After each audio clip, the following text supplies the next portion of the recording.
Hello दोस्तों, साहिल रहा है, you're watching my channel Guide of Opportunity।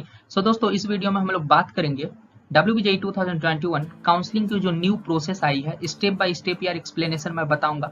वहाँ पे जो WBJE बोर्ड ने इंफॉर्मेशन बुलेटिन पूरा डिटेल दिया है, सो उसको मैं कंसाइज वे में इस वीडियो में पूरा डिटेल को डिस्कस कर दूंगा, क्योंकि यार बहुत पेज है उसमें और बहुत सारा कुछ स्टूडेंट को डाउट रहता है। सो सभी इस डाउट को इस वीडियो में क्लियर हो जाएगा यार। सो वीडियो को पूरा देखना और कोई डाउट अगर रहता है तो कमेंट करना, मैं डेफिनेटली उसका रिप्लाई करूंगा। और यार मेरे चैनल पे नए हो तो मेरे चैनल को सब्सक्राइब कर देना। मैं आपको काउंसलिंग में स्टार्टिंग से लेके एंडिंग तक गाइड करूंगा और इन फ्यूचर आपको इंजीनियरिंग में रोड मैप भी प्रोवाइड करूंगा। So please try to subscribe my channel. Let's start our discussion. तो यार आपको WBJE काउंसलिंग का गाइडेंस अगर चाहिए होगा तो आप टेलीग्राम ग्रुप को मेरे ज्वाइन कर सकते हो। वहां पर मैं सारा जो अपडेट होता है वो मैं प्रोवाइड कर दूंगा। सो उसे चैनल को सब्सक्राइब कर लेना यार और ग्रुप को ज्वाइन कर लो। बाकी मैं सारा इन्फॉर्मेशन आपको प्रोवाइड करता रहूंगा। सो यार डिस्कशन देखते हैं। सो जो WBJE बोर्ड ने इंफॉर्मेशन बुलेटिन दिया था उसमें यार बहुत सारी चीजें हैं इसके बारे में। सो जो इम्पोर्टेंट चीज है, जो समझने वाली चीज है, वो मैं आपको बता रहा हूँ। तो सबसे पहली बात यार कि दो फेज में आपका काउंसलिंग होगा। एक WBJE के लिए होगा और दूसरा जो होगा उसमें JEE मेन कैंडिडेट्स भी होंगे। तो JEE मेन वाला जो फेज 2 होगा उसके बारे में इंस्ट्रक्शंस बोर्ड अभी प्रोवाइड नहीं किया है, तो हम लोग बस फेज 1 के बारे में जानेंगे जिसमें WBJE कैंडिडेट्स के लिए है। तो यार यहाँ पे जनरल इन्फॉर्मेशन जो आपको दिख रहा है ये फर्स्ट पेज वाला है और यहाँ पे जो इम्पोर्टेंट पॉइंट है वो मैं डिस्कस कर दे रहा हूँ। सबसे पहला point registration, choice filling, allotment, ये जो फर्स्ट पॉइंट है। Payment of seat, acceptance fees, सभी प्रोसेस जो होंगे सभी ऑनलाइन होंगे। बस एक प्रोसेस यार ऑफलाइन होगा, जो आपको कॉलेज में अगर सीट अलॉट होगा वहां पे जाना पड़ेगा आपको। वो हम लोग बाद में देखेंगे उसका क्या है। और इसे इम्पोर्टेंट पॉइंट क्या है जो है वो मैं डिस्कस कर दे रहा हूँ यार। GMR और PMR रैंक होल्डर्स ही इसके लिए एलिजिबल है। तो यार आपको जब रिजल्ट इशू होंगे तो वहाँ पे दो रैंक होंगे, GMR और PMR। GMR रैंक जो होता है वो फिजिक्स, केमिस्ट्री, मैथ्स के अकॉर्डिंग होता है और PMR रैंक जो होता है वो फिजिक्स और केमिस्ट्री का बस रैंक रहता है, वो फार्मेसी के लिए होता है।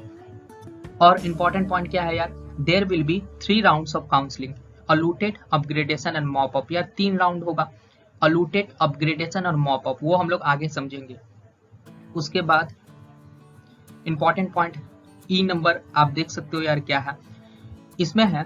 आपको रजिस्ट्रेशन बस एक ही बार मौका मिलेगा रजिस्ट्रेशन करने का, वो आपके फर्स्ट राउंड में ही आपको रजिस्ट्रेशन करना होगा।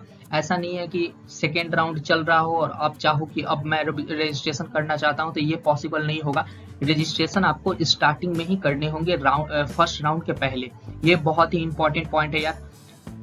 और रजिस्ट्रेशन फीस जो है काउंसलिंग की वो 300 रुपया है, ये सभी के लिए है। आपको 300 पे करने होंगे, वो रजिस्ट्रेशन फी है। जी नंबर पॉइंट भी बहुत इंपॉर्टेंट है यार।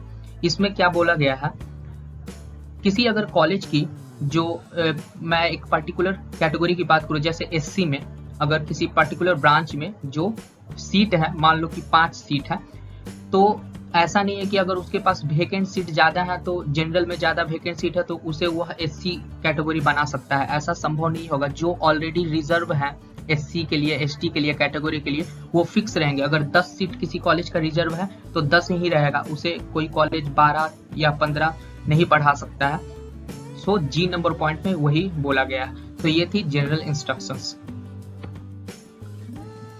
इसके बाद हम लोग रजिस्ट्रेशन का जो सिंपल प्रोसेस है वो जान लेते हैं, आपको कैसे रजिस्ट्रेशन करना है और कौन कौन सा इंस्ट्रक्शंस इसके बारे में दिया गया है।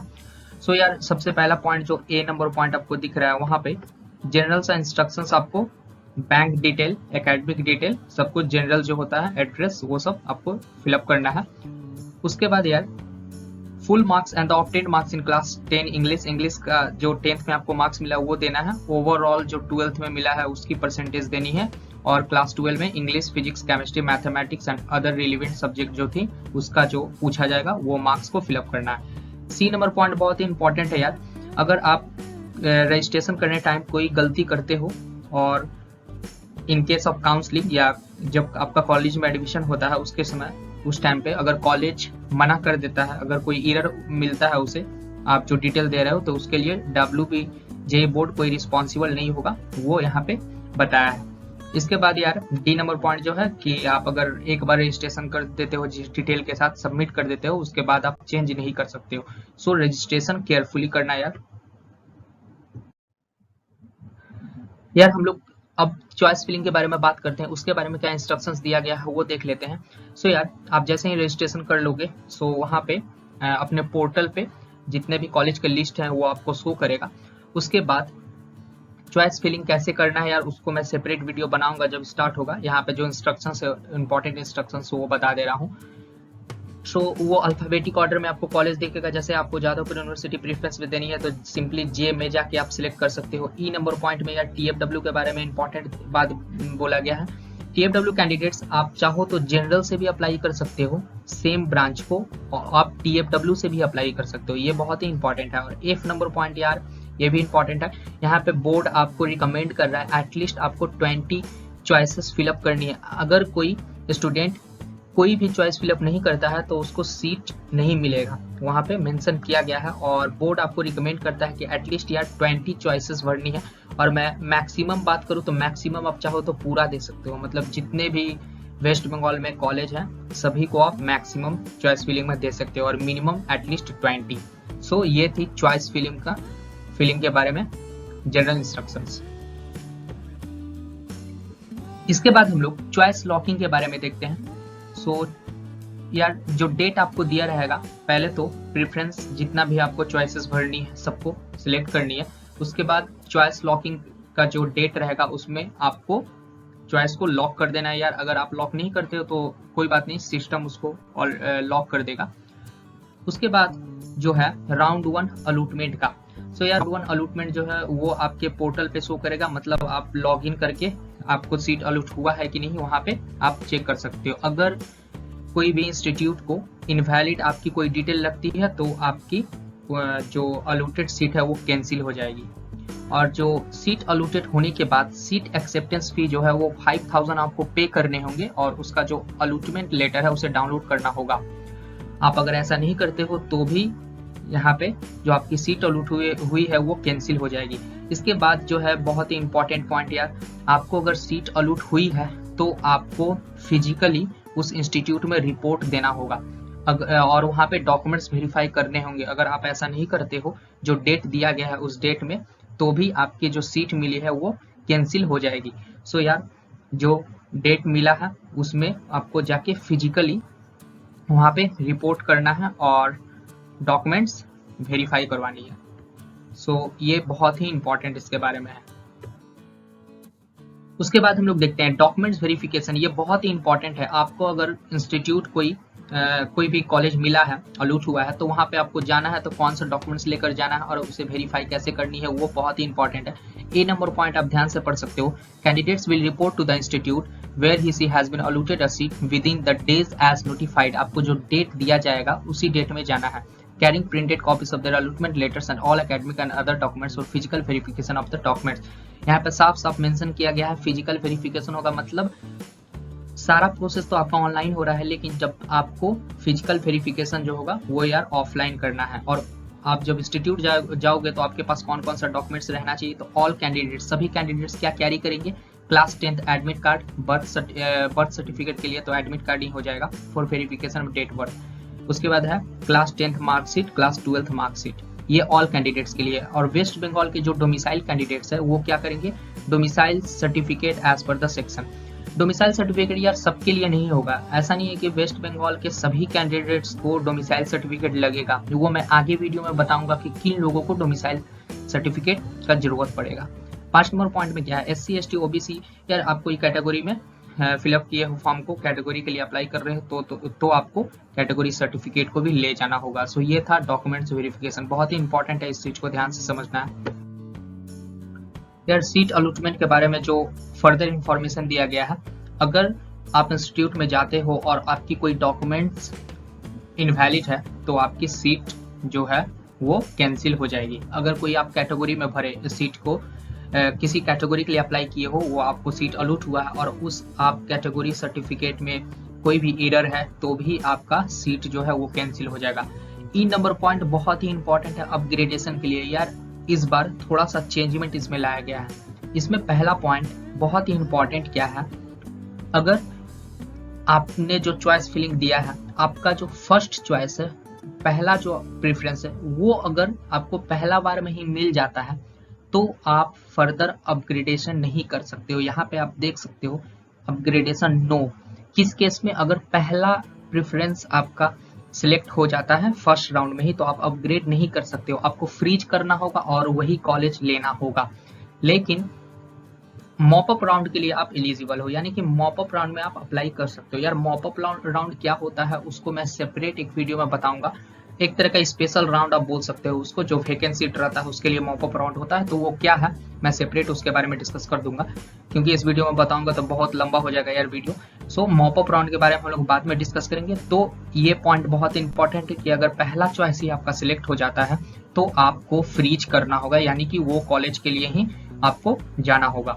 आप मॉपअप राउंड में अप्लाई कर सकते हो लेकिन अपग्रेड नहीं कर सकते हो। इसके बाद देखते हैं हम लोग कब अपग्रेड कर सकते हैं।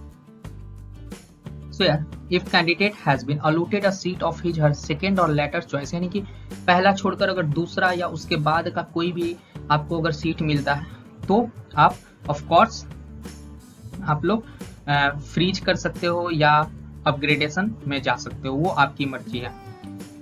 फिर तीसरा पॉइंट क्या है, if the candidate has been allotted a seat of his second और लेटर चॉइस, सो अपग्रेड के लिए आप जा सकते हो, फ्रीज कर सकते हो, वो आपके ऊपर डिपेंड करता है। यार फ्रीज का मतलब क्या होता है, फ्रीज का मतलब होता है कि नेक्स्ट फर्दर राउंड में आप पार्टिसिपेट नहीं कर रहे हो, यानी कि आपको वही कॉलेज फाइनली मिलेगा अगर वहीं पे आप अगर फ्रीज कर देते हो तो। सो ये बहुत ही इंपॉर्टेंट है।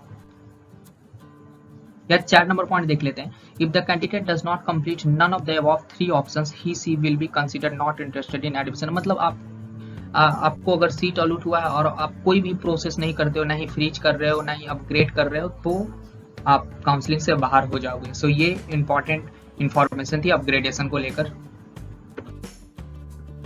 राउंड 2 अपग्रेडेशन के बारे में भी इंस्ट्रक्शंस दिया गया है, कौन एलिजिबल होंगे राउंड 2 अपग्रेडेशन के लिए। तो सबसे पहली बात तो ये कि अगर राउंड 1 में आपको कोई सीट नहीं मिलता तो ऑटोमेटिकली आप राउंड 2 में अपग्रेड हो जाओगे। दूसरा है कि आप अगर राउंड 1 में या राउंड 2 में सीट मिला है तो आप सीट एक्सेप्टेंस फी पे करने के बाद उसे अपग्रेड कर सकते हो, ये थी। और यहाँ पे सी नंबर पॉइंट बहुत ही इंपॉर्टेंट है कि आपकी अगर पहली सीट मिली हुई है और उसे अपग्रेड करते हो, सो हो सकता है कि यार दूसरा वाला जो अपग्रेड करने के बाद पहले की तुलना में खराब ब्रांच मिल जाए या कोई कॉलेज आपको अच्छा ना लगे तो आप वापस नहीं जा सकते हो। यहाँ पे आप देख सकते हो लिखा हुआ कैंडिडेट कैन नॉट रिवर्स, मतलब आपको जो अपग्रेड होने के बाद कॉलेज मिला है वही लेना पड़ेगा, तो ये आपको ध्यान में रखना है। सो प्रेफरेंस कैसी देनी है यार, वो बहुत ही इंपॉर्टेंट काउंसलिंग में, उस पर मैं एक सेपरेट वीडियो बना दूंगा। यार अब हम लोग बात करते हैं कि डोमिसाइल किसको किसको रिक्वायर्ड है। इसको लेकर डाउट रहता है कि क्या सभी स्टूडेंट को डोमिसाइल की जरूरत पड़ती है, तो यहाँ पे दे दिया गया है कैंडिडेट मस्ट बी और domicile of West Bengal for admission to. मतलब आपको डोमिसाइल कब सबमिट करना है। पहला केस क्या है, any seat in any government aided engineering technology pharmacy college, कोई भी गवर्नमेंट कॉलेज में आप अगर जाते हो तो आपको डोमिसाइल मस्ट देना होगा। दूसरा क्या है, 90% for the general category seats in Jadavpur university. Jadavpur university में जो 90% जो सीट है यानी कि वेस्ट बंगाल कैंडिडेट्स के लिए उन्हें डोमिसाइल देना होगा और अदर स्टेट के लिए कोई डोमिसाइल का जरूरत नहीं है। तीसरा है एनी सीट इन आलिया यूनिवर्सिटी, आलिया यूनिवर्सिटी में आपकी अगर एडमिशन होती है तो भी आपको डोमिसाइल देनी होगी। 4 नंबर पॉइंट है any seat including general category seats in BTech dairy technology in West Bengal university of animal and fishery science. So West Bengal university of animal and fishery science में आपको अगर बीटेक में एडमिशन मिलता है तो आपको वहां पर देना होगा आपको डोमिसाइल। 5वां point any reserve category in any course in any institute. यार आपको कोई भी रिजर्व कैटेगरी में अगर सीट मिलती है किसी भी कॉलेज में, जैसे TFW में अगर सीट मिला तो आपको TFW में अगर सीट मिल रहा है तो भी डोमिसाइल देने होंगे। सो ये थी जनरल इंफॉर्मेशन। सो दोस्तों आई होप ये जो मैं डिस्कस किया यार आपको आपके सारे डाउट्स क्लियर हो जाएंगे काउंसलिंग को लेकर। इसके बाद कोई डाउट रहता है तो मुझे कमेंट करना और आप मेरे टेलीग्राम ग्रुप पर भी ज्वाइन कर सकते हैं, लिंक या डिस्क्रिप्शन बॉक्स में मिल जाएगा। वहां से उस ग्रुप को ज्वाइन करके कोई भी डाउट आप पूछ सकते हैं। और यार चैनल को सब्सक्राइब कर देना and thank you for watching my video.